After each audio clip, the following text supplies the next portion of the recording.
मेरे पास जो ट्रांसमिशन देख रहे हो ये है ZF का WG180 ट्रांसमिशन।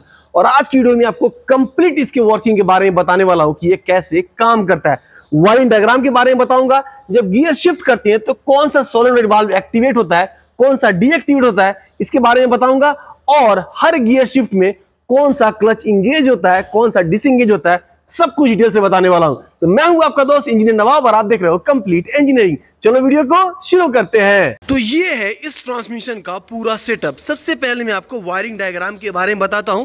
एक दफा आपने वायरिंग डायग्राम समझ लिया तो बाकी चीजें समझने में आपको बहुत ही आसानी होगी। तो ये है इसका ट्रांसमिशन कंट्रोल यूनिट। देखो इसमें यहाँ पे आपको 3 वायर देखने के लिए मिलता है। एक जो वायर है वो पावर सप्लाई का वायर है और न्यूट्रल स्टार्ट का वायर है। कैसे आपको वायरिंग करना है आपको आगे वीडियो में बताऊंगा। उसके बाद देखो जो यहाँ पे दूसरा वायर जो यहाँ पे गया हुआ है वो सीधा जाता है यहाँ से कंट्रोल वाल्व में। देखो इस वायर में यहाँ पे सॉकेट लगा होता है, जो सॉकेट इसके पीछे में लगता है, लेकिन मैंने सॉकेट इसलिए नहीं लगाया है ताकि आपको सब कुछ समझ में आएगा कि कौन सा वायर कहाँ पे लगता है। इस मोटे से केबल के अंदर में आपको 6 अलग अलग कलर के वायर देखने के लिए मिलेंगे।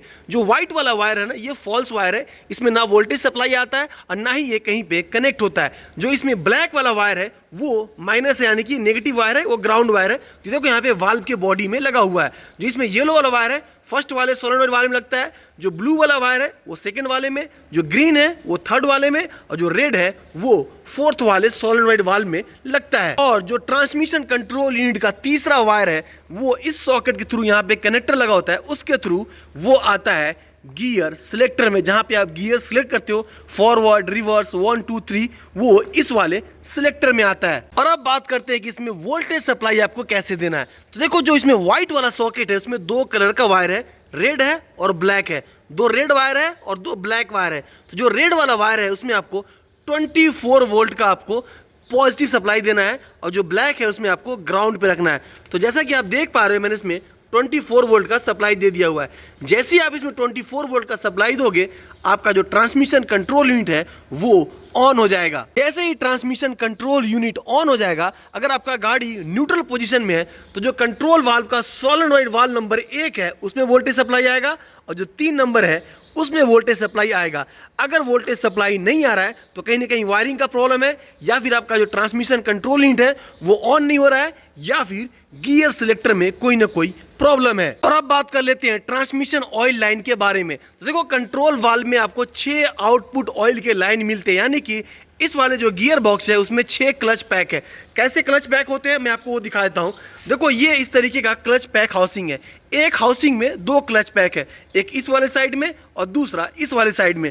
और इसी के अंदर में देख रहे हो जो यहाँ पे शाफ्ट लगा हुआ है, ये ऑयल के लाइन यहाँ पे है। ये जो ऑयल के लाइन देख रहे हो ये इधर आया हुआ है, आगे की तरफ गया हुआ है, और जो नीचे वाला ऑयल के लाइन है वो इस वाले में आया हुआ है। इसके बीच में यहाँ पे 3 स्टील के रिंग होते हैं जो सीलिंग रिंग का काम करता है। वो शाफ्ट इस तरीके से इस क्लच पैक हाउसिंग के अंदर में फिट होता है। जब ऑयल का प्रेशर आता है तो ये क्लच पैक इंगेज हो जाते हैं। इसके अंदर में कुछ इस तरीके का देख रहे हो मल्टी क्लच पैक्स होते हैं। मैं आपको एक बहुत ही इंपॉर्टेंट जानकारी दे रहा हूँ, इसको आपको ध्यान में रखना है, तभी आप समझ पाओगे कि कैसे काम करता है। देखो ट्रांसमिशन हाउसिंग के ऊपर में कुछ आपको नंबर देखने के लिए मिलेगा। देख रहे हैं यहाँ पे V लिखा हुआ है, यहाँ पे 1 लिखा हुआ है, फिर यहाँ पे देखोगे यहाँ पे 3 लिखा हुआ है, फिर 4 लिखा हुआ है, फिर इस वाले क्लच पैक में देखोगे यहाँ पे R लिखा हुआ है और ये 2 लिखा हुआ है। तो जो भी नंबर लिखे हुए हैं, जैसे V है ये ऊपर वाले क्लच के लिए है, जो 1 है वो नीचे वाले क्लच के लिए है। वो इस तरीके से यहाँ पे 6 क्लच पैक है, 2 इसमें, 2 बीच वाले में और 2 ये साइड वाले में। तो देखो जो V वाला क्लच पैक है ना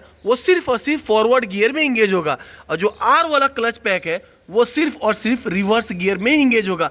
और जो यहाँ पे 4 नंबर का जो क्लच पैक है वो भी सिर्फ और सिर्फ फॉरवर्ड गियर में इंगेज होगा। बाकी के जो 1 2 3 है वो रिवर्स में भी होगा और फॉरवर्ड में भी होगा। एक गियर को लगने के लिए कम से कम 2 क्लच पैक इंगेज होने ही चाहिए, तभी आपका जो गियर है वो शिफ्ट होगा। और देखो इसमें 2 टाइप्स के ट्रांसमिशन आते हैं, एक में 4 फॉरवर्ड और 3 रिवर्स गियर होगा, एक में 6 फॉरवर्ड और 3 रिवर्स गियर होगा। तो ये वाला जो ट्रांसमिशन है उसमें 4 फॉरवर्ड है और 3 रिवर्स गियर है। लास्ट में आपको 6 वाला भी बता दूंगा, वो भी आप समझ जाओगे। थोड़ा सा का फर्क है, ज्यादा का फर्क नहीं है। तो चलो अब समझते हैं कि ये कैसे काम करता है। तो सबसे पहले मैं आपको फॉरवर्ड गियर शिफ्ट करके दिखाता हूं कि कौन कौन से वाल्व एक्टिवेट होते हैं। तो ये मैंने डाला गाड़ी को फॉरवर्ड गियर में और ये मैंने फर्स्ट गियर शिफ्ट किया। तो जब आप गाड़ी को फॉरवर्ड गियर में डालते हो ना तो क्या होता है, जो सोलेनोइड वाल्व है 1 नंबर 2 नंबर और 3 नंबर, ये 3 सोलेनोइड वाल्व एक्टिवेट हो जाते हैं। गाड़ी को फॉरवर्ड फर्स्ट गियर में शिफ्ट करते हो तो मैंने आपको बताया था कि फॉरवर्ड के लिए हमेशा जो V वाला क्लच पैक है वो इंगेज होगा और फर्स्ट गियर के लिए जो 1 नंबर का क्लच पैक है वो इंगेज होगा, यानी कि फर्स्ट गियर में V और 1 ये दोनों क्लच पैक इंगेज होंगे तो आपका जो गाड़ी है वो फर्स्ट गियर में जाएगा। अब गाड़ी को सेकंड वाले फॉरवर्ड गियर में डालेंगे तो ये मैंने सेकंड वाला गियर शिफ्ट किया तो उसमें क्या होता है, जो पहला वाला वाल्व है वो और जो दूसरा वाला वाल्व है वो, यही 2 वाल्व एक्टिवेट हो जाते हैं। फॉरवर्ड सेकंड गियर में डालोगे तो V नंबर का क्लच पैक इंगेज होगा, यानी कि ये वाला इंगेज होगा और जो इसमें जो 2 नंबर है ये देख रहे हो, ये 2 नंबर का क्लच पैक इंगेज होगा फॉरवर्ड सेकंड गियर में। अब गाड़ी को तीसरे वाले फॉरवर्ड गियर में शिफ्ट करते हैं तो ये मैंने तीसरा वाला गियर डाला। जब तीसरे गियर में शिफ्ट करते हो तो सिर्फ जो 2 नंबर सोलेनोइड वाल्व है उसी में वोल्टेज सप्लाई आएगा, बाकी किसी में भी वोल्टेज सप्लाई नहीं आएगा, यानी कि सिर्फ 2 नंबर का जो सोलेनोइड वाल्व है वही एक्टिवेट होगा। जब आप फॉरवर्ड थर्ड गियर में डालते हो तो ये V वाला इंगेज होगा और जो इसमें का 3 नंबर का जो क्लच पैक है ये वाला क्लच पैक ये इंगेज हो जाएगा। और अब चौथे वाले फॉरवर्ड गियर में डालते हैं तो ये मैंने चौथा वाला फॉरवर्ड गियर डाल दिया है।